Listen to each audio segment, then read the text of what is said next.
Allez, fais-le! Épisode Rendez-vous inspirant. C'est le comédien conférencier Hugo Dubé qui est avec nous. Et je parle du comédien Hugo Dubé qui est avec nous en studio. Hugo Dubé qui est avec nous. Notre invité, Hugo Dubé, qui est avec nous. Bonjour, Hugo, comédien, oui, mais auteur, conférencier aussi. Parce que là, Hugo, on a beaucoup d'idées, on a beaucoup d'outils, mais est-ce qu'on sait quoi faire avec? Ben oui, explique-nous ça.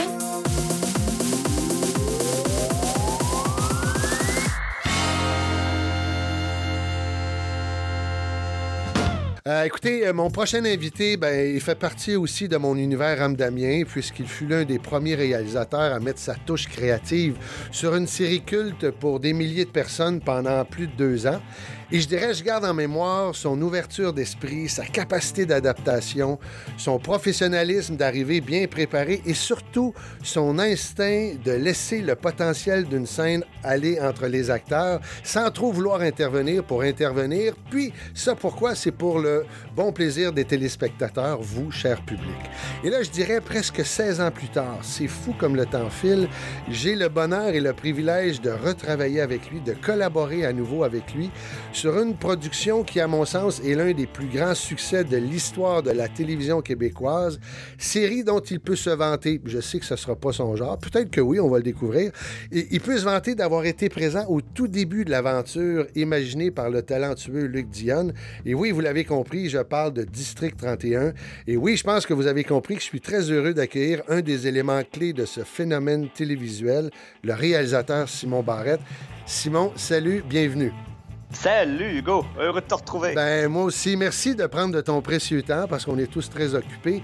Et si tu veux bien, Simon, on plonge au cœur des questions parce que ce qui me fascine actuellement, c'est qu'on vit au niveau culturel, au niveau innovation, on entre dans un tsunami de changements, ce qu'on appelle la 4e révolution industrielle. Bref, on plonge au cœur des questions. Et ma première question qui me brûle les lèvres, Simon, que j'ai envie de te poser, c'est selon toi, au 21e siècle, quels sont les ennemis de la créativité et de l'imagination?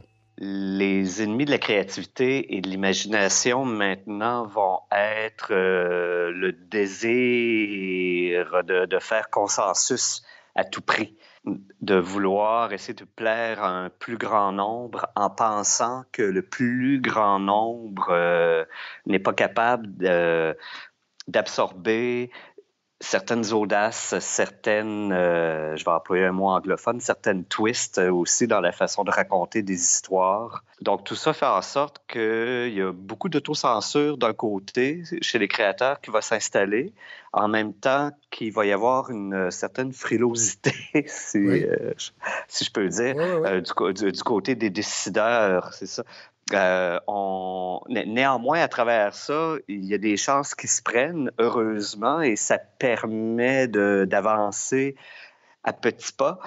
Mais dans notre contexte, on n'a pas beaucoup droit à l'erreur. Donc, c'est pour ça que je ramène ça à la question de faire consensus en évitant de trop bousculer, en évitant de trop essayer de nouvelles recettes aussi. Pour toi, est-ce que créer, innover, c'est apprendre à déranger? Apprendre à déranger, c'est peut-être moins moi dans ma ligne de création, je te dirais, parce que je suis pas un créateur bousculeur. Oui. OK. Néanmoins, tu cherches toujours à créer chez ton public, que ce soit ton téléspectateur, ton lecteur, ton auditeur, des moments où, oui, celui-ci va faire « Oh boy, qu'est-ce que je viens de voir? Qu'est-ce que je viens d'entendre là? » Ça, c'est important, mais pas dans le but de choquer. Oui, le surprendre. Mais le surprendre, ça, c'est important, par contre. Oui. Il faut toujours essayer de pousser vers ce moment où les gens à qui est destinée une œuvre ne resteront pas indifférents. Okay. Et c'est correct, je trouve, de pas trop non plus faire de l'effet de style pour faire de l'effet de style. Et c'est là où moi, je trouve que c'est une notion qu'il faut pas oublier, ça. Parce qu'on confond souvent créativité, je pense, avec désir d'aller très, très loin, dans la façon de raconter, dans la façon d'offrir une œuvre, et on confond ça avec juste faire de l'esbrouf aussi parfois. Oui, j'aime bien ce terme, le l'esbrouf. Oui. Oui, OK. De l'esbrouf. Et là où le créateur va être habile, ça va être dans le dosage. C'est comme faire une recette, c'est mettre tes épices, mais mettre ce qu'il faut comme dose d'épices. Et si tu es un créateur habile, tu vas trouver le bon mélange d'épices. Et c'est ça qui va faire que ton œuvre prend beaucoup de valeur, va avoir une saveur et qui va faire pétiller les papilles. Keep it simple and stupid. Est-ce que c'est un peu ce que... Garder les choses le plus simple possible, le plus authentique, le plus... Il y a des moments dans la vie d'un créateur où tu te dis « je vais aller loin ». Je vais pousser la note, tu sais, je vais aller dans des zones où la main de l'homme n'a jamais mis le pied, là. C'est ça. C'est ça. Et tu peux facilement te perdre là-dedans, mais je crois c'est quand même des exercices qu'il faut que tu fasses, mais attends-toi pas à ce que ces exercices-là trouvent un grand écho dans le public en général. Ça reste de l'expérimental. C'est comme du débroussaillage personnel que tu vas faire dans ta propre talle là, d'éléments créatifs. Et il faut être capable d'évoluer vers, tu l'as dit, vers quelque chose d'authentique. À un moment donné, tu vas arriver comme créateur à mettre le doigt sur des émotions authentiques que tu vas être capable de communiquer de façon efficace, sur des idées aussi authentiques que tu vas être capable de communiquer à tes comédiens, à tes équipes techniques aussi pour qu'eux puissent les pousser, mais toujours dans cette veine où ton public va être capable de suivre ce que tu es en train de lui offrir. C'est, OK, il faut trouver le consensus audacieux. Wow. Dans ça. Le consensus audacieux, c'est-à-dire l'image qui va faire en sorte que le public assis devant ton œuvre va faire « Wow, on me raconte quelque chose nouveau. » En même temps, c'est des choses que j'ai déjà entendues, que j'ai déjà, moi comme public, que j'ai déjà vues et entendues, mais on me les offre assaisonnées, pour revenir à l'image d'épices. De recettes assaisonnées d'une façon différente. Parce qu'on ne se cachera pas, de toute façon, là, les histoires, surtout quand elles sont destinées à s'étendre sur plusieurs saisons, sur plusieurs épisodes, ben, les mêmes thèmes reviennent souvent, les mêmes enjeux reviennent souvent aussi. Là où on va être capable de tirer notre épingle du jeu, c'est en offrant encore l'émotion de façon poignante, être capable encore d'aller chercher soit la petite larme, soit le rire qui fait du bien, ou de transporter, de faire oublier le temps qui passe tout à coup, et pour un public qui va arriver au générique de fin en faisant « My God, c'est déjà fini l'épisode! » Oui, j'ai passé un bon moment. Ouais. Belle histoire. Bon, ça fait quoi? Je pense plus de 27 ans que tu es réalisateur. Je ne veux pas te vieillir, mais c'est à peu près ça. My God, tant que ça! C'est-tu 27 ans? C'est-tu déjà... Oui, mais t'as l'air... On t'en donnerait 23 Mais est-ce que... À quel moment En fiction, je te dirais, ça doit faire... je dois approcher du 25, là, ouais. 25 ans, c'est ça. Bon, entre 25 et 27 ans. Ouais. Et de quelle façon, je dirais, tu arrives... J'utilise le terme... De quelle façon tu arrives à composer avec l'usure de la performance?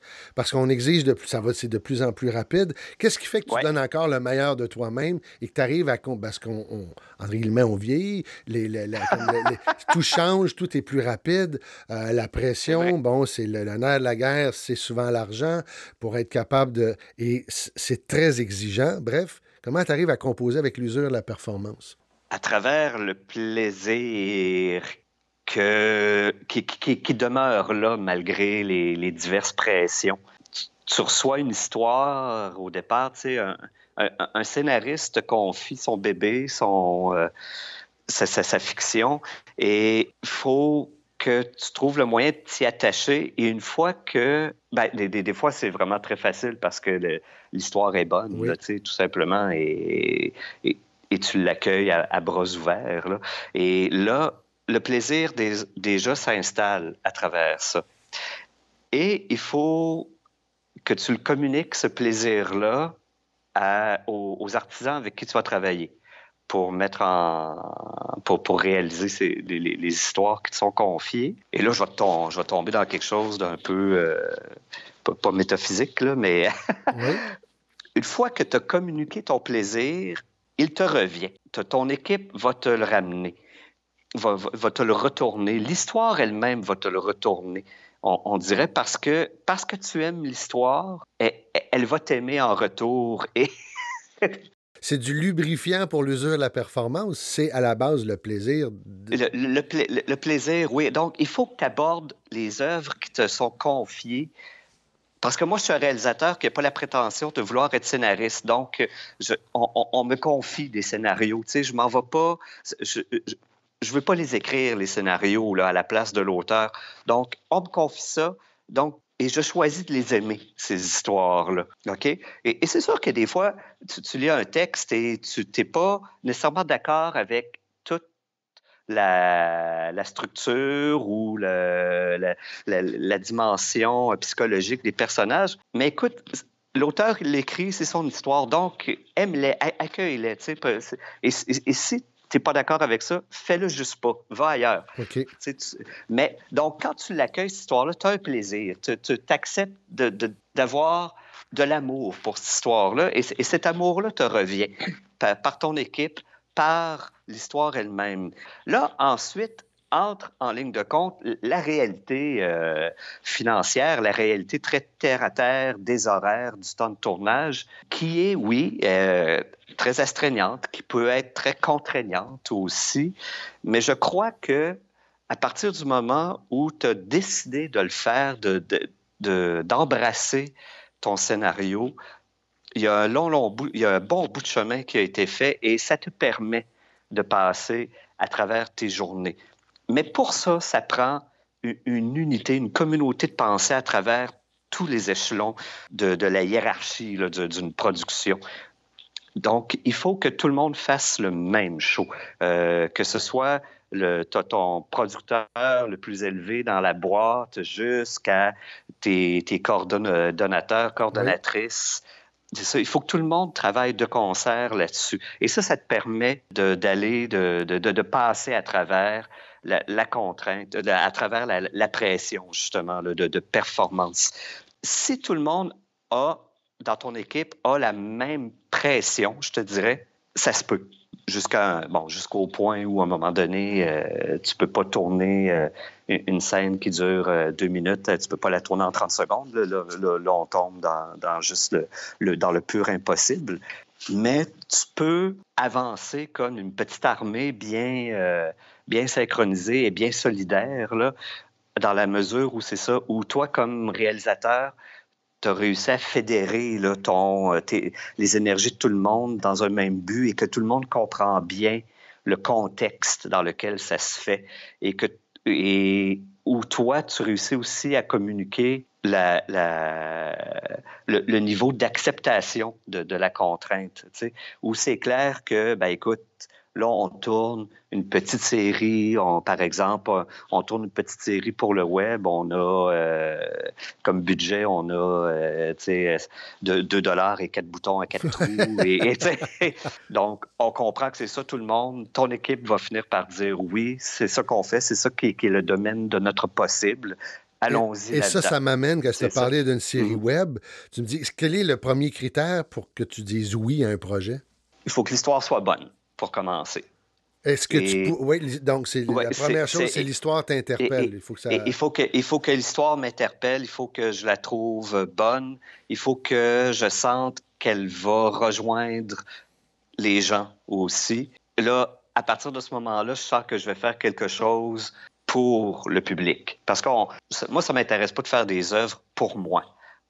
Je fais des choses pour moi, mais je les fais chez nous dans ma maison, puis je n'en suis que le seul le spectateur. Le seul spectateur, le seul dépositaire, puis c'est ça, c'est mes affaires à moi, mais quand il y a de l'argent public, parce qu'en plus, dans le contexte de production qu'on a au Québec, au Canada, regarde, on le fait avec c'est pas de l'investissement privé. Là. On le fait avec de l'argent des... C'est de l'argent de mon voisin, c'est de l'argent de ma mère, c'est de l'argent de tout le monde. Donc, fais quelque chose pour le monde. Là. Donc, toi, c'est vraiment l'histoire.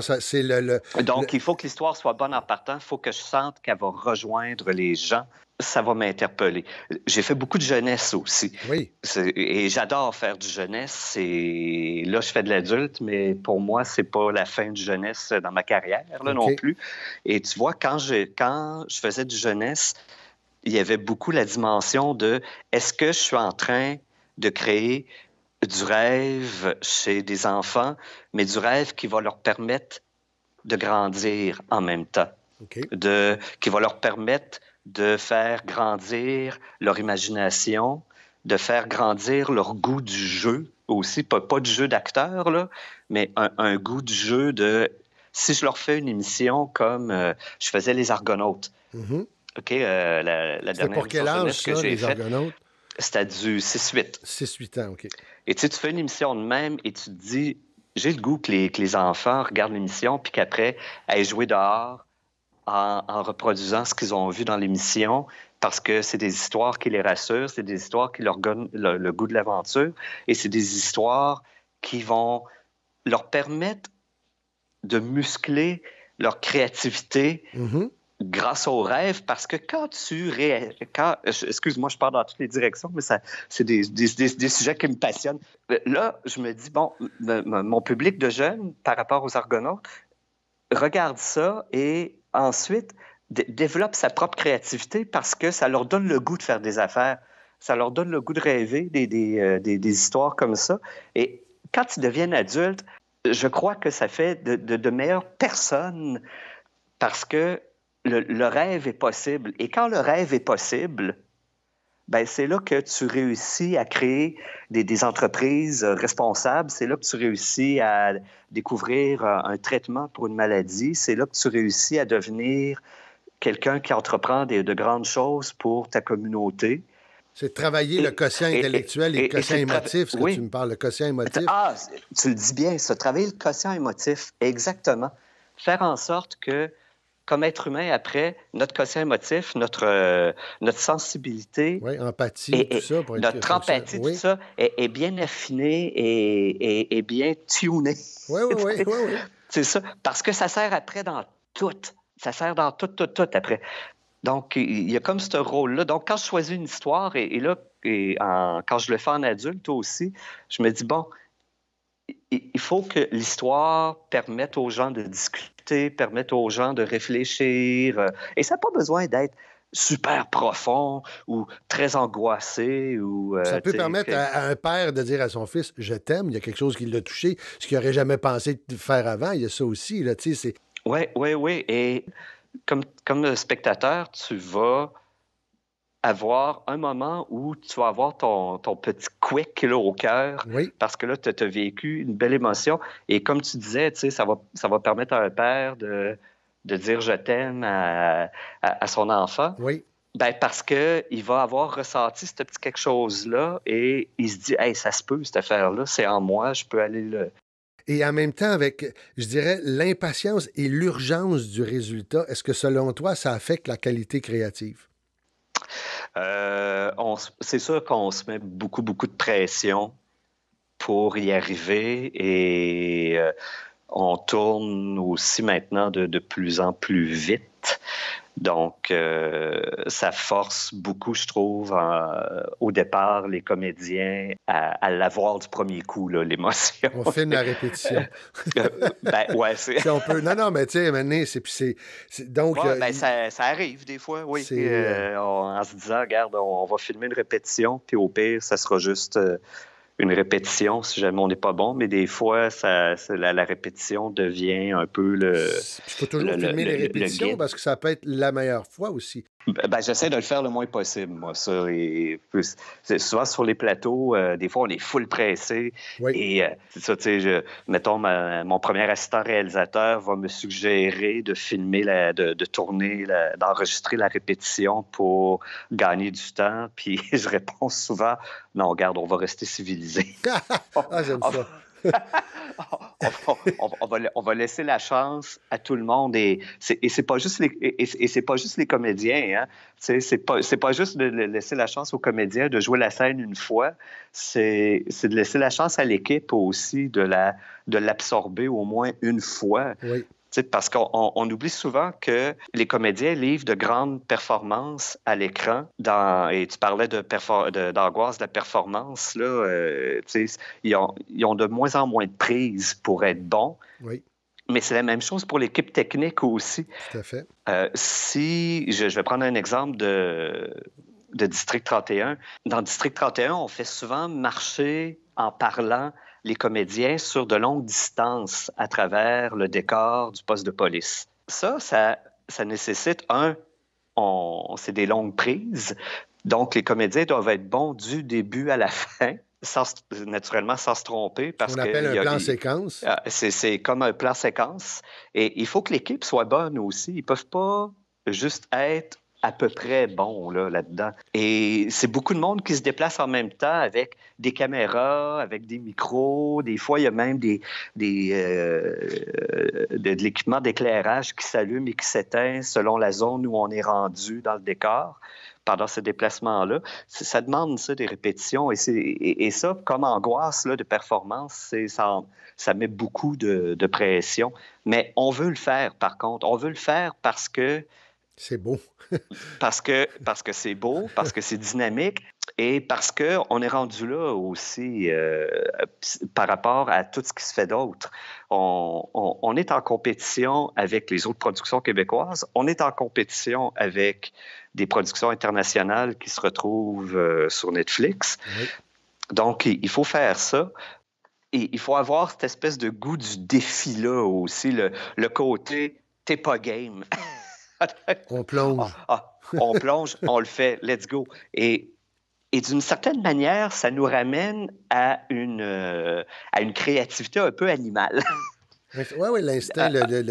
Oui, il y a beaucoup d'instinct là-dedans, beaucoup d'instinct dans le jeu des comédiens, puis aussi dans la façon technique d'aborder un tournage. Donc, et ce côté primitif-là de la créativité qui dit juste « go, on le fait ». Pose-toi pas de questions, puis t'as pas le temps, là, on y va.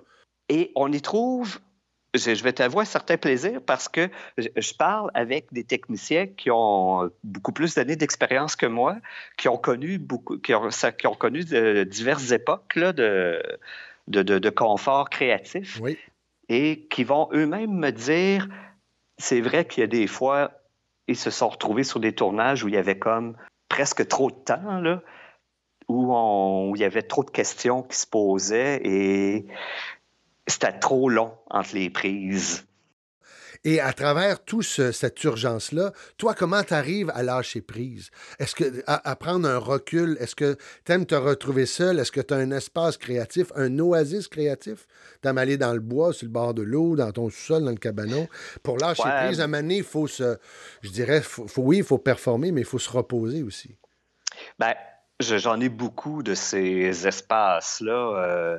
J'en ai un qui s'appelle le parc dans ma tête. Ah, OK. T'arrives quasiment, c'est de la méditation, ça, ou quoi? Ben, ça, c'est celui que j'utilise beaucoup quand je suis en tournage. OK. Parce que ça va tellement vite et il faut tellement répondre à beaucoup de questions, il faut tellement réagir, corriger le tir, adapter à tout ce qui se passe que des fois, tu as besoin Des fois, c'est juste quelques secondes là, pendant que tu attends qu'il y ait un petit ajustement d'éclairage qui se fasse ou qu'un micro soit installé sur un comédien.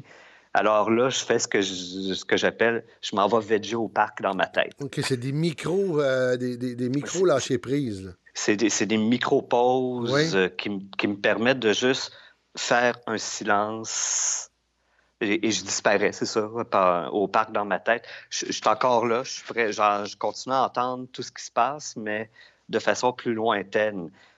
Et ça me permet de revenir facilement aussi après et de revenir tout de suite dans l'énergie. Là. Et là, ces pauses-là que je m'autorise sur le plateau pendant qu'on attend, pendant quelques secondes, là, quelques minutes parfois, me permettent ensuite d'avoir beaucoup plus de patience avec mes comédiens, par exemple, pour discuter d'une intention, pour discuter de la pertinence d'un déplacement ou de juste de la pertinence d'une réplique aussi, des fois, parce que ça arrive, là, on va se poser des questions sur c'est quoi la réelle intention. Mais tu sais, quand tu as très, très peu de temps pour tourner, quand tu te lances dans une discussion sur, justement, un sens, une intention, en même temps, tu t'entends le tic-tac qui fait en arrière. Oui, c'est pas long qu'on te rappelle à l'ordre. Et c'est ça. Le temps file, là. Quelle quantité de temps je peux accorder à mes comédiens qui m'amènent de fort pertinentes observations. Oui, l'efficacité créative, à un moment donné, tu n'as pas le choix, c'est d'aller chercher l'efficacité créative. Ouais, c'est ça. Et mes équipes et mes techniciens aussi qui m'apportent aussi beaucoup, eux autres, qui arrivent avec leur lot de questions qui sont tout le temps pertinentes aussi. Donc, il faut que tu arrives à gérer tout ça. Fait que ça, c'est très fatigant. Donc, tu as besoin d'un parc dans ta tête. Oui, bien, les athlètes le font en général. Ouais. C'est des micro-pauses pour se rafraîchir. Bien, c'est ça. Et l'ambiance d'un plateau est très, très, très tributaire de l'humeur du réalisateur. Ouais, c'est le capitaine du bateau. C'est lui qui va chercher le vent, qui gonfle les voiles. C'est ça. Fait que quand le réalisateur commence à être énervé, ça se communique vite au reste de l'équipe. Il y a une espèce de fébrilité malsaine qui s'installe. Tout à fait. Puis moi, je veux de la fébrilité sur mes plateaux, mais je veux que ce soit une fébrilité de « OK, go, on y va. OK, check bien ça, ce qu'on va faire. Hey, OK, on le fait, go, go, go. Puis yeah, on l'a eu. C'est cool. Que tout le monde soit content de l'avoir fait. Ça, c'est une fébrilité qui est le fun, tu sais, parce qu'on se met en situation de jeu, carrément. Là. Mais je veux pas que ce soit une fébrilité négative de « Oh my God, on est pressé. Ah, » tu sais, on va s'échouer sur l'iceberg. Non, mais je dirais, c'est pour ça que tu es apprécié. Je veux dire, c'est le contrôle, tu l'as, mais en même temps, je te disais, tu as l'instinct de laisser aller les choses parce que tu dis, je peux pas contrôler tout. Et en même temps, il faut que je contrôle tout. Et parce que j'ai un résultat, je m'en vais là. Et ça m'amène à te demander, quel conseil tu pourrais donner à quelqu'un qui commence dans ton métier? Ah, soyez zen, soyez... Et le mot lâcher prise... C'est pas une tare. Il faut lâcher prise souvent. Souvent, après quelques prises, ta scène, elle est bonne. Tes comédiens, ils sont bons. Ton équipe technique a bien tourné la chose. OK, je l'ai ma prise, elle est bonne, même si j'en ai pas fait 12. Là. Il faut faire confiance à la qualité, au professionnalisme de tout le monde. Là. Donc, lâcher prise, c'est aussi être... comment je te dirais ça? Tu peux pas être tout le temps parfait non plus. C'est bon, ça marche dans la série. La qualité est là. La qualité, on l'a obtenue, là, c'est correct. On peut passer à autre chose. Et il faut se faire confiance aussi comme réalisateur. Il faut que tu t'aimes, je te dirais, là, pour dire, regarde, j'ai été assez bon là, pour passer à la scène suivante. Pour passer à la scène suivante. Et ça m'amène, tu ouvres la porte, de quelle façon tu te récompenses? De quelle façon, une fois que tu sais, qu'est-ce qui te donne satisfaction? Une fois que tu dis, waouh, j'ai fini la série, j'ai fait le projet, parce qu'il y a bien des gens qui me disent en création, je suis un éternel insatisfait. Mais Mané, de quelle façon Simon Barrette arrive à se récompenser quand il a amené le bateau à bon port? Quand je suis en salle de montage, souvent, ou même sur le plateau, quand on tourne et que je me rends compte que je suis en train de regarder la télé. Ah oui? Oui! Et où je fais... qu'on finit une prise, puis que je me rends compte que tout à coup, j'ai fait fi des détails parce que tout marchait, tu sais, où tout fonctionnait et que j'ai été transporté déjà comme premier public, là, que j'ai été tout de suite transporté parce que tout était en harmonie. Tu sais. Les comédiens travaillaient bien, la technique travaillait bien, et il y avait un beau mariage entre les deux, et que tout à coup, moi... Parce que, tu sais, quand on tourne comme réalisateur, on regarde principalement les écrans. Et là, j'ai été téléspectateur tout à coup. En montage, c'est souvent pareil. Je fais, tout fonctionnait bien, là, tu sais. Tout le monde a compris ce qu'on avait à faire. OK. Puis tout le monde a compris ça et tout le monde a eu son espace en même temps pour apporter quelque chose de plus.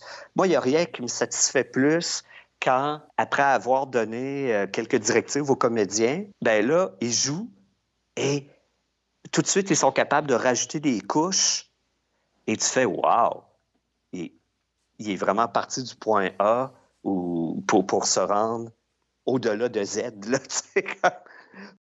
Fait que ça crée des journées de tournage bien stimulantes.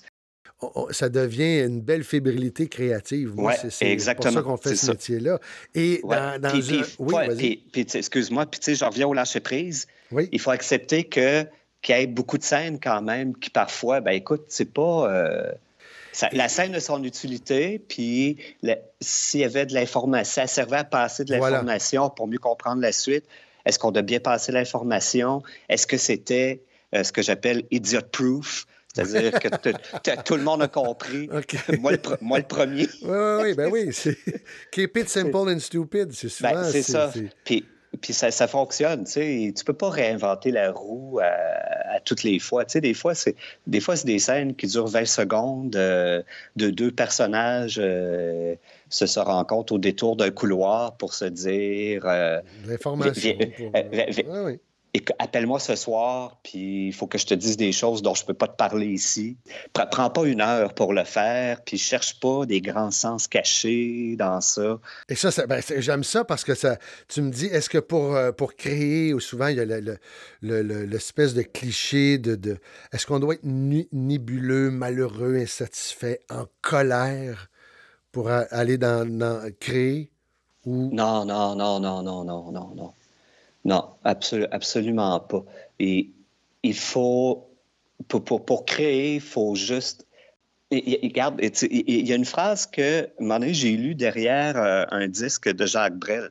C'était une de ses citations qui disait « Avoir du talent, c'est avoir envie de faire quelque chose. » Oui. Et ça fait que créer, c'est ça, tu sais, c'est avoir envie de faire quelque chose. Et faire quelque chose, des fois, c'est juste rassembler plusieurs petits bouts ensemble pour faire une œuvre, là, pour créer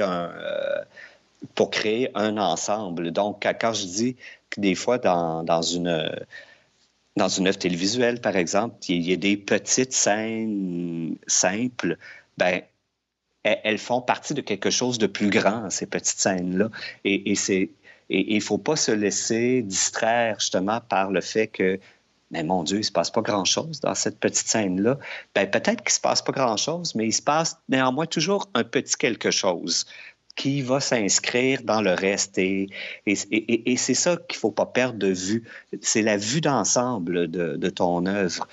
Et être créatif, c'est toujours avoir à l'esprit l'ensemble de ce que tu vas offrir à ton public. Parce que c'est facile de se perdre dans des détails. Et pour éviter de se perdre, est-ce qu'il faut, pour être capable d'aller dans le monde de la création, est-ce qu'on doit avoir un conjoint ou une conjointe compréhensif ou compréhensive? Oui. Oui. C'est essentiel ou sinon ça crée des tensions, à mon sens? Ben, il faut quelqu'un qui comprenne que plusieurs semaines par année, tu vas être un peu bizarre. Okay. C'est que tu vas arriver à la fin, que tu vas rentrer à la maison à la fin d'une journée de travail et que tu vas être encore dans une espèce d'état d'esprit où tu es toujours en train de penser 5 coups à l'avance et comment je te dirais ça, où tu vas être encore beaucoup dans ta tête et que ça peut prendre quand même un peu de temps avant de décrocher de ça. Laisser le temps. Moi, souvent, ma conjointe me disait « Je te laisse le temps de revenir dans ta vraie vie. » C'est exactement ça. Là, des fois, tu arrives chez vous, puis tu es devant ta porte, puis tu fais « OK, de l'autre côté, c'est ça, c'est la vraie vie. » Puis je suis plus dans ma commune de... Oui, oui, oui. Dans ma commune d'artistes où on tripe à jouer. Oui. À jouer des situations fictives, mais avec le plus d'authenticité possible. Est-ce que c'est de comprendre aussi, c'est de découvrir quel est ton rituel créatif? C'est de savoir, est-ce que c'est mieux le matin, le soir, la nuit? Toi, est-ce que c'est le matin que tu dis, moi, je ne tournerai que le matin ou c'est 24 sur 24, 7 sur 7? Je suis plus le matin, je te dirais, oui. Je suis plus le matin pour conceptualiser les choses. J'aime beaucoup... Dans notre travail, les gens qui ne connaissent pas le milieu ne savent pas que par rapport à tout le temps que ça prend avant qu'une émission arrive en ondes, il y a une grosse proportion du temps, un gros pourcentage qui est accordé à la préparation. Et le temps qu'on passe sur le plateau, par rapport à tout le temps qu'on a mis à se préparer, c'est pas tant que ça. Hein? Oui. Et c'est pas nécessairement du 9 à 5 non plus. C'est ça. Moi, ma conjointe, en ce moment, elle travaille dans un autre milieu.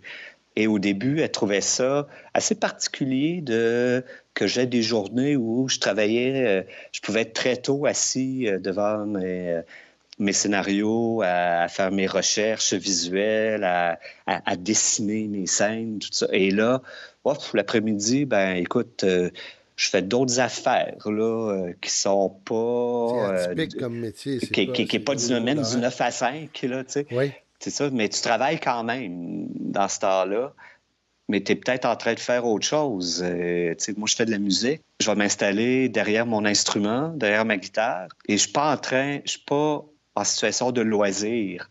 Je suis juste en train de garder le muscle créatif en fonction, mais pas avec les yeux collés sur un écran d'ordinateur. Donc oui, ça prend quelqu'un qui comprend ça. Qui comprend ça, puis comprendre le rituel créatif, c'est prendre le temps de s'interroger, est-ce que je suis mieux le matin, le soir, la nuit, et que le conjoint ou le partenaire comprenne que des fois, il y a des gens que c'est la nuit qui vont avoir l'inspiration, puis c'est dire peut-être que lui, on fait chambre à part dans les moments intenses de création parce qu'il se lève la nuit, et c'est pas tout le monde qui comprend ça. Et ça m'amène à un autre sujet qui dans la création, la peur. Est-ce que pour toi, la peur, c'est utile lorsque tu plonges dans une nouvelle aventure, c'est-à-dire, et de quelle façon tu arrives à la vaincre, à la dompter, à contrôler la crainte? Parce qu'on peut faire face à la critique, l'échec, la jalousie, le financier aussi. Oui, c'est ça. La peur vient beaucoup de craindre de tomber dans pardonnez l'expression, dans la bullshit. OK. J'ai démarré beaucoup de séries. Et quand tu démarres une série, pour convaincre ton diffuseur, pour être choisi comme, mettons aussi, réalisateur qui va être le réalisateur-chef de la série. Coordonnateur, qu'on appelle. Le coordonnateur, le réalisateur coordonnateur, être celui qui va mettre tout en branle, là, les décors, les costumes, le casting. Tu fasses ce qu'on appelle un traitement de réalisation. Donc, c'est ton pitch là, qui va aller expliquer comment tu vois la série, comment tu veux la tourner, comment tu vois ça visuellement. Ça peut être facile de juste mettre des mots pour mettre des mots et finalement te rendre compte que tout ce que tu dis, c'est un peu de la bullshit. Et de faire une proposition authentique, là, qui n'est pas juste du remplissage de formulaires, je te dirais, de pas dire ce que tu penses que les autres veulent entendre. Moi, ma peur créative est beaucoup là. Et elle se transporte tout au long d'une production aussi. Tu sais, quand tu expliques à tes comédiens les intentions que tu veux souligner dans une scène. Tu veux trouver les mots qui rendent le plus justice possible à l'œuvre qu'un scénariste t'a confié pour que tes comédiens puissent la jouer le mieux possible, pour que ton équipe technique l'exécute de la façon la plus authentique possible. Et c'est dur, ça, parce que là, il faut que tu aies honnêtement bien réfléchi à ce que tu veux donner, à ce que tu veux que les gens voient dans leur télé ou sur leur écran de cinéma. Et tu parles de diriger un comédien. Et là, c'est même pas dans mes questions. C'est parce qu'un jour, j'avais parlé à un réalisateur qui m'avait dit, moi, des fois, là, j'aurais le goût, il dit, ma petite couenne de réalisateur, j'aurais le goût d'être challengé. J'aurais le goût d'avoir un acteur ou une actrice qui me bouscule. Puis là, je me disais, qu'est-ce qu'il veut dire? Pourquoi? Il me semble c'est bien qu'il y ait cette espèce d'harmonie. Est-ce que toi, tu peux comprendre pourquoi cette personne-là a pu me dire ça? Oui, parce que c'est très formateur pour commencer, parce que ça te force à passer en revue ta propre compréhension d'une œuvre et à te demander justement si tu as bien compris le sens profond là, de ce que tu es en train de faire. Parce qu'un comédien qui t'arrive avec une vision différente de ce que tu as vu, oui.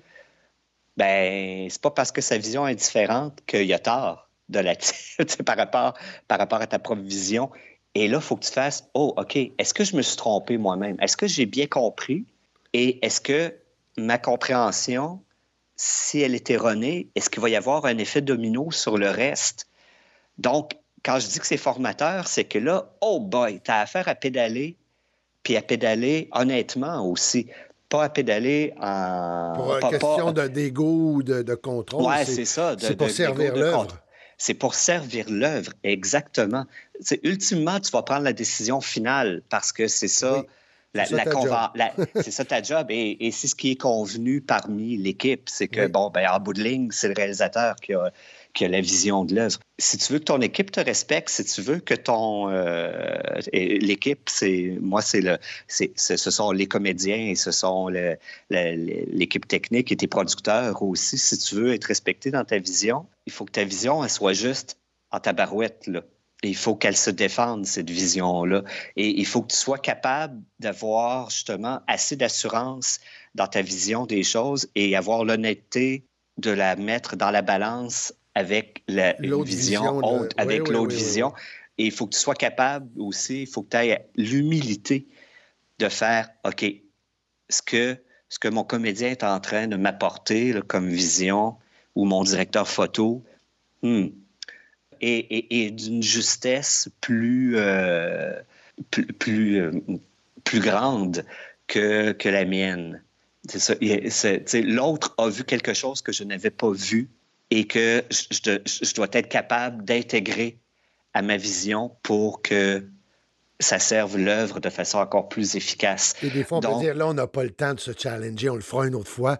Tu sais, il y a des moments où tu dis, oui, on peut le faire, et d'autres fois, tu dis, garde, c'est d'avoir le... Parce que c'est ta job aussi, ton métier, c'est d'être un peu un psy, parce que c'est de faire travailler des égos ensemble, faire en sorte que les choses se fassent. Mais si tu es un bon réalisateur, tu arrives à dire, hey, ton idée est bien meilleure que la mienne, je vais l'intégrer, je vais l'incorporer à ça. Puis plus tard, quand on va dire « Wow, c'était génial, tout ça », je vais dire « Oui, j'ai vraiment eu une bonne idée. » Et est-ce que tu as une idole ou une personne que tu respectes au plus haut point? Pourquoi cette personne-là, quelle activité que tu aimerais faire avec ton idole? Ah, c'est bien drôle, ça. J'ai pas d'idole, puis c'est pas par prétention, là. Mais il y a des gens que j'admire beaucoup. Mm-hmm. Et puisqu'on parle de créativité, j'ai vraiment une très, très, très grande admiration pour Gabriel Garcia Marquez, qui a été beaucoup plus qu'un auteur. Et à un moment donné, je lisais son roman, pas son roman, mais son autobiographie, pour me rendre compte que ce gars-là a touché à vraiment beaucoup de choses, et toujours avec une espèce de sensibilité, cette sensibilité qui lui était propre, là, qui arrivait à toujours passer dans ses romans. Mais ce gars-là était un journaliste aussi dans sa jeunesse. Et il a écrit, à un moment donné, un récit, le récit de plusieurs enlèvements au moment où les FARC kidnappaient des gens en Colombie. Et il a écrit un roman basé là-dessus, mais un roman journalistique. Et j'ai été assez renversé de l'habileté avec laquelle il a réussi à écrire ça pour que ça devienne presque une œuvre de fiction, mais très, très bien documentée Et chapeau au traducteur, parce que je ne l'ai pas lu en espagnol, mais en français, c'était captivant. Là. Et c'est toujours venu me chercher, ça, chez Gabriel Garcia Marquez, sa magie à manier la fiction avec beaucoup d'éléments fantaisistes qui ont l'air finalement réels. Et son efficacité dans... Peut-être que ça lui vient justement de sa formation, de ses années de journaliste. Son efficacité... L'efficacité à raconter des histoires pleines de magie, pleines d'émotions, pleines de flammes aussi, tu sais, de passion et d'intensité, mais sans que ça devienne lourd. Est-ce qu'il y a une activité que tu aimerais faire avec cette personne-là qui te dit, je sais pas, moi... Ah, lui, là, je serais allé faire du trekking. En fait, non, c'est tout ce que j'aurais fait avec. Je serais parti faire de la plongée sous-marine avec. Est-ce que c'est un amateur de plongée sous-marine? Je le sais pas pantoute, mais quand tu vas faire de la plongée sous-marine, tu peux pas trop parler, par contre, en plongée sous-marine, si tu as des signes. Non, ce que tu fais, c'est que pour te rendre au site de plongée, tu as une balade en bateau tout le temps. Tu sais, c'est un bateau qui t'amène là. Oui. Puis des fois, le trajet peut être assez long et tu as le temps de bavarder. Tu as le temps de bavarder d'un peu de tout, puis tu es toujours un peu dénudé. Oui. Tu sais, tu es en costume de bain. Oui. T'es juste la peau puis le petit tissu. C'est ça. Puis, ouais, exactement. Puis, tu jases avec le monde et dans ton bateau. Et là, je m'imagine avec Gabriel Garcia Marquez et tu te racontes des choses de ta vie respective, de tes aventures. T'amènes à toujours parler d'un peu de ta vision du monde pour tout à coup tomber dans le silence. Tu t'en vas sous l'eau et là, tu parles plus, mais tu es avec des gens sur qui tu comptes parce que s'il y a un problème... C'est la confiance. C'est obligé d'avoir ce lien de confiance-là sous l'eau. C'est ça. Et je m'imagine bien justement avoir cette période-là avec lui sous l'eau. OK, c'est bon. À juste se pointer des choses qu'on trouve belles et intéressantes. Alors, avoir ce partage-là avec lui, tu sais, à faire, regarde, il y a ça. Tu sais, il y a une petite bébite cachée en dessous d'une algue, puis oh, c'est beau, hein? Oui, c'est le fun. Tu sais, et à remonter à la surface après pour recommencer à échanger sur ce qu'on vient de vivre. Est-ce que les gens s'ouvrent plus en général quand tu reviens de la plongée? Est-ce que c'est plus... Si tu plonges avec des gens qu'on connaît plus ou moins, on échange, on bavarde, on plonge et on a vécu un événement et après, est-ce que ça favorise je dirais, les liens, l'authenticité? Oui, parce que rapidement, tu as à jauger avec qui tu plonges et tu le sais tout de suite avec qui ça clique facilement et un retour de plongée va souvent se prolonger par quelques bières. OK, oui, c'est ça que j'allais dire. On a un repas ensemble. Ou, OK, quelques bières, un bon repas. Ouais. Et tout se fait vite. Et puis c'est un peu comme un plateau, je trouve. C'est un peu comme un plateau de tournage. Tu sais, tu le sais, t'en as fait beaucoup. Mm-hmm. Pendant le temps d'une production, il y a quelque chose d'assez intense qui se vit entre tout le monde dans l'équipe. Et on se sépare très, très vite à la fin d'une production aussi. Tout ce que tu as vécu de très concentré pendant quelques mois, après la dernière journée de tournage, paf! C'est fini. C'est le deuil de te reconstruire ou de reconstruire une autre famille. Là. Oui, c'est ça. Mais pourtant, tu as vécu très, très proche. Tu as vécu de longues heures de travail avec ton équipe. Tu t'es vu beaucoup. Tu sais, un plateau, tu déjeunes avec ton équipe le matin. Tu sais, tu pars de chez vous, il est 4 heures du matin. Tu arrives sur le plateau, puis on a la chance d'avoir un milieu qui prend très soin de ces gens. Tu sais, on nous fait déjeuner, puis là, tu déjeunes le matin. Fait que, tu sais, tu n'as pas déjeuné avec tes enfants le matin, puis ta blonde. Tu as déjeuné avec ton équipe. C'est les premières personnes que tu vois en te levant. Fait que, tout le monde a des graines dans les yeux. Des peignés, c'est comme cotonneux. Non. Oui, c'est ça. Oui, c'est l'intimité, c'est la proximité, c'est ça. Et ça éclate après. Puis après, ça éclate. Oui, ça éclate. Comment tu arrives à te reconstruire? C'était une de mes questions. Comment on arrive à se reconstruire après un refus, un échec, une fois que la famille... est-ce qu'on est obligé... Il faut se protéger aussi, il y a une reconstruction aussi. Là. Ben, c'est ça. Pour moi, c'est d'essayer de passer... Un autre projet. En fait, de pas nécessairement passer immédiatement à un autre projet. C'est de pas... En fait, le projet devient le projet domestique, je te dirais. Okay. De profiter de la vraie vie, de prendre du temps avec la famille. Tantôt, tu parlais d'aller en forêt. Moi, c'est quelque chose que j'aime beaucoup. Juste aller me balader en forêt, aller me perdre dans le bois, aller prendre... ça, on a la chance, justement, d'avoir des horaires atypiques. Et écoute, le temps file et en même temps, j'aimerais te demander, si tu étais un slogan de pub, un vrai ou un faux, que tu peux l'inventer, ce serait quoi?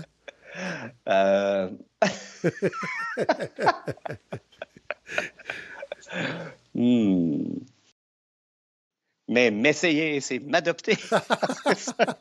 OK, sur les grosses pancartes, c'est bien. Ouais. Et la dernière photo que tu as prise sur ton portable, c'est? La dernière photo... Attends un petit peu. Quelque chose qui se dit, là. Je sais pas. Non. Je sais pas ce que tu fais avec ton portable, là. Oh, oui, ça se dit. C'est quoi, donc? La dernière photo que j'ai prise, c'est une peau de jacquier. C'est un gros fruit asiatique. OK. C'est énorme, là. C'est gros comme c'est gros comme une grosse pastèque. OK. Puis la peau, c'est tout en piquant. Puis ça a l'air d'une armure de samouraï, un peu, la peau de ça. C'est ça, puis je l'ai pris en photo en gros plan pour pouvoir jouer ensuite avec les contrastes, les textures dessus, juste comme ça. Et ça, c'est... Tu sais, je reviens à une question que tu as posée tantôt, oui. Là, le conseil à donner à un jeune, à un jeune réalisateur, c'est fais n'importe quoi d'autre que de la TV ou du film. Tu sais, si tu... Explore ailleurs. La réalisation, elle est partout, là, parce que on te demande, comme réalisateur, d'avoir une vision d'ensemble. Donc, avoir une vision d'ensemble, c'est avoir une opinion sur les costumes, c'est avoir une opinion sur l'éclairage, c'est avoir une opinion sur les textures des murs de ton décor. Il ne faut pas que tu sois un éclairagiste, il ne faut pas que tu sois un directeur photo, il ne faut pas que tu sois un créateur de costumes. Il faut que tu sois capable d'avoir une opinion là-dessus, une opinion éclairée. Donc, pour cultiver ta compétence, il faut que tu fasses de la créativité d'un peu de tout. Donc, prends des photos juste pour t'amuser, pour jouer avec des couleurs, de la colorisation, des contrastes. Fais toi-même... Sois curieux. Sois curieux, tu sais, gosse-toi des meubles chez vous, là, tu sais, pour savoir c'est quoi, tu sais, pour savoir c'est quoi une matière, là, tu sais, prends-toi une aiguille, puis du fil, puis couds-toi une patch sur tes jeans, là, juste pour comprendre c'est quoi, tu sais, avoir une bonne idée de ça, là. Tu sais, va écouter du monde dans le métro parler entre eux autres, pour savoir c'est quoi quelqu'un qui sac à tous les deux mots, mais de façon intégrée, ou pour entendre des gens qui plaident. Ben, c'est ça. Il faut que tu ailles dans le vrai monde pour pouvoir recréer le vrai monde dans une fiction. Parce que si tu fais juste t'inspirer de fiction pour recréer de la fiction, à un moment donné, tu fais juste photocopier des choses, puis à un moment donné, ça devient par là, ça devient artificiel. T'sais. Donc, la créativité est partout là, dans ce que tu fais. Il faut juste la reconnaître. Là, fais à manger. C'est important. Il faut que tu cuisines. Dans la vie, il faut que tu te nourrisses, mais cuisiner, c'est aussi nourrir ton air créatif. Essayer des affaires, jouer. Il faut s'intéresser à tout. Est-ce qu'il faut s'ennuyer aussi à l'occasion? Ah, absolument. Moi, il n'y a rien que j'aime plus, au grand désespoir des fois de ma blonde et de ses enfants et des miens, qu'on fait des fois, on va faire de la distance en voiture pour se rendre, je sais pas, à un chalet ou aller en vacances quelque part. Puis souvent, la radio est éteinte, là, puis il n'y a personne qui parle dans l'auto. On s'ennuie. Les gens n'ont plus la capacité de s'ennuyer, à mon puis, sens. c'est ça. Puis voir des filets d'épinettes défiler, puis sur des kilomètres et des kilomètres, je trouve ça correct aussi. Ça fait parce que des fois, tu parlais de toucher à tout, ou des fois, c'est ferme ta gueule. Regarde. Oui, exact. C'est prends ça. le temps de t'ennuyer, parce que des fois, on dit j'ai l'idée dans la douche, j'ai l'idée où je m'en attends. Je promenais avec le chien dans le bois. C'est parce qu'à un moment donné, on veut toucher à tout, on veut toujours être surstimulé parce qu'on est bombardé, à mon sens, le téléphone intelligent qu'on a dans nos mains. Ça nous met en contact sans arrêt. On veut pas gaspiller une seconde, mais des fois, je suis content que je pense que l'ennui fait partie de la création. L'ennui, oui. Puis il faut être capable de bien reconnaître l'ennui aussi pour être capable de mettre de l'espace dans des dialogues, par exemple. Des silences? Quand tu dis l'espace, est-ce que c'est des... Qu'est-ce que tu entends par espace? Est-ce que c'est des silences? Est-ce que c'est ça, c'est de mettre des silences qui ne sont pas de l'ennui, mais juste des moments où un mot invisible se place. On a tendance souvent à vouloir faire parler vite nos comédiens, à vouloir que les enchaînements se fassent rapidement parce qu'on se donne souvent l'illusion que ça, c'est du rythme. Oui. On va souvent parler d'une série rythmée parce que tout le monde parle vite puis il n'y a jamais de trou. Mais ça, pour moi, souvent, c'est du faux rythme. Ça, c'est plus... C'est du bruit, c'est de l'hyperactivité. Et quand tu sais reconnaître l'ennui dans ta vie, ça te permet de faire ensuite jouer, mettons, tes comédiens, de faire ton montage en laissant des moments qui sont des espaces pour respirer, des espaces pour que ton comédien, par exemple, parce que c'est surtout au niveau du jeu là, que ça va se placer, ça, pour permettre un regard, une attitude faciale ou une gestuelle chez ton comédien qui va tout autant parler que des mots. Le non-dit. Mais c'est le non-dit et il ne faut pas avoir peur du non-dit.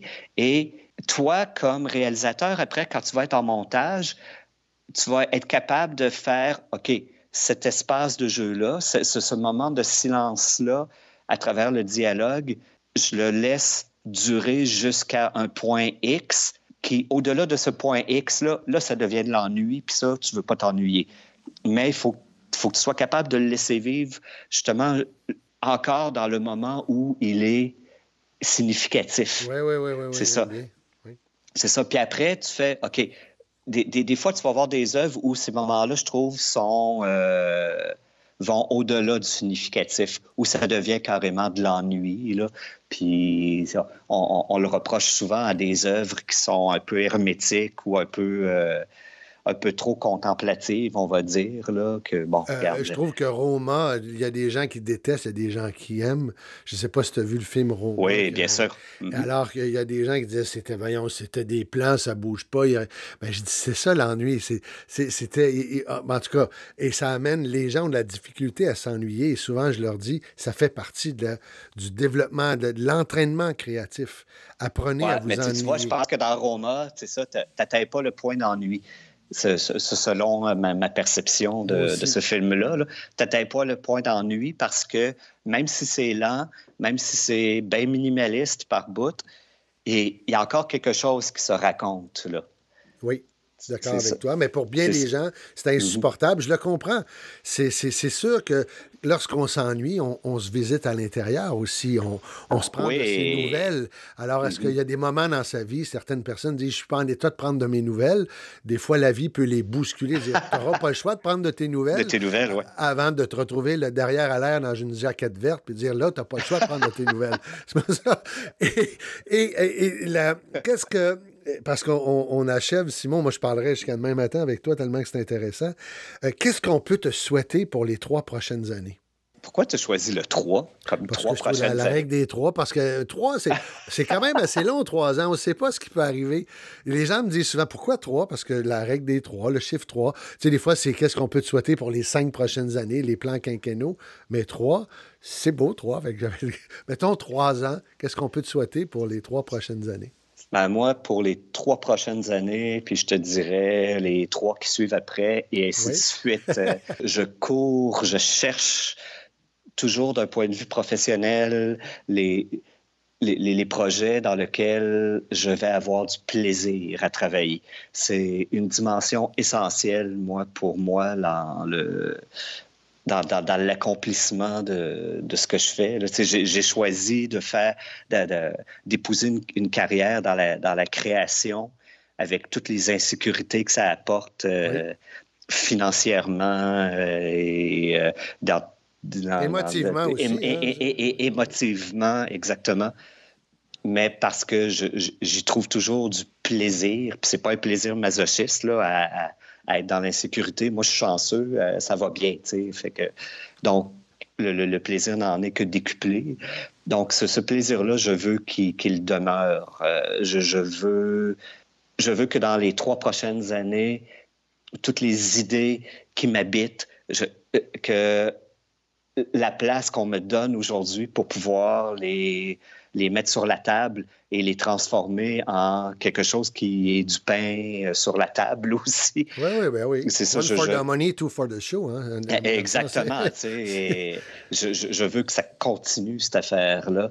Je veux, pour les 3 prochaines années aussi, et toutes les autres, si c'est le cas, je veux continuer à croiser la route de créateurs qui m'émerveillent. Depuis que j'ai commencé à travailler dans le milieu de la télévision, j'ai toujours croisé des gens fantastiques, des mines d'idées, de création. Écoute, ça fait des semaines fantastiques. Là. C'est jamais banal. Je sais pas, toi, si tu es de ce genre-là, mais est-ce que si les gens veulent communiquer avec toi, te donner des commentaires ou te poser des questions, est-ce qu'il y a un endroit où ils peuvent le faire? Je réponds autant que possible à tout ce qui m'est posé comme question, oui. Est-ce que c'est simonbarrette.com? Est-ce que c'est sur Facebook? Y a-tu un endroit où tu dis, moi, écoutez... Oui, c'est ça, c'est par Facebook, oui, vraiment. C'est Facebook, si les gens... Parce que, et j'imagine que les gens doivent t'en poser des questions lorsqu'on en déduit que c'est toi qui... tu fais partie du Big Bang de District 31, puis tu dois te faire poser des questions et on veut avoir des punchs, on veut avec des commentaires. Les gens sont tellement friands de cette série-là. Ben ça, j'en donne jamais. Écoute, Simon, merci. Ça a été un moment agréable, une rencontre inspirante.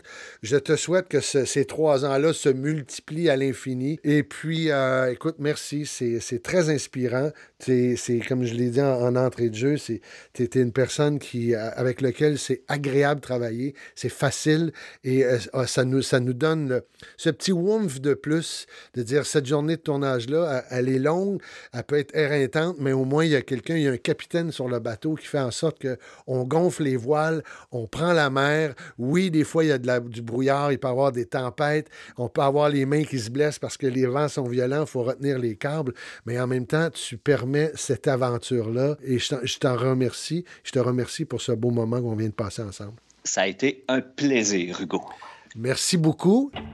Vous aimez mon balado? Écoutez, je vous invite à vous abonner. De cette façon, vous serez les premiers à être informés lorsque j'en publierai un nouveau. Je vous invite également à le partager. Vous pouvez aussi visiter mon site web, hugodube.com. Sur mon site, il y a des liens vers ma page Facebook Pro pour s'inscrire à mon infolette, ma chaîne YouTube. Et aussi, si vous cherchez un conférencier, sur mon site, il y a l'information nécessaire pour prendre connaissance du sujet et de l'angle de ma conférence et évidemment les coordonnées pour nous joindre. Merci. Restons en contact puisque le but de mes podcasts, c'est de vous rendre service. D'ici la prochaine publication, allez, fais-le. Merci.